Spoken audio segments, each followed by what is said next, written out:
So we're not. I don't know if I've seen anything like this either.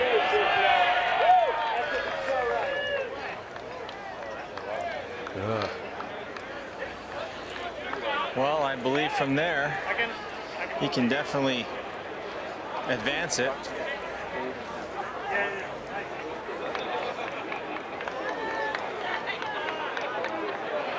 Yeah, so this is the third shot after the free drop.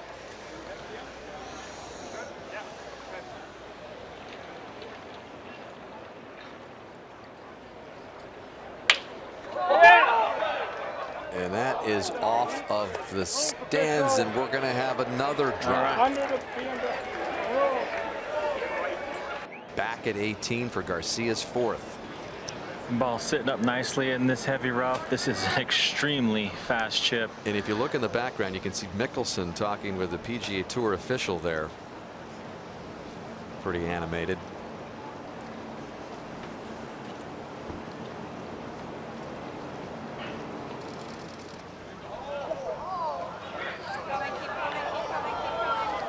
So Garcia will have that for par.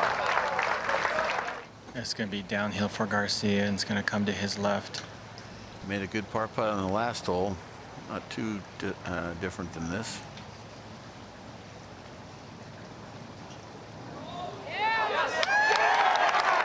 So he gets 2 free drops. It takes about 25 minutes since hitting the second shot to finally hold out for par at a 69. Phil has a bit of a chuckle with Garcia about it. Entered the week at 34, and Garcia is headed to Atlanta.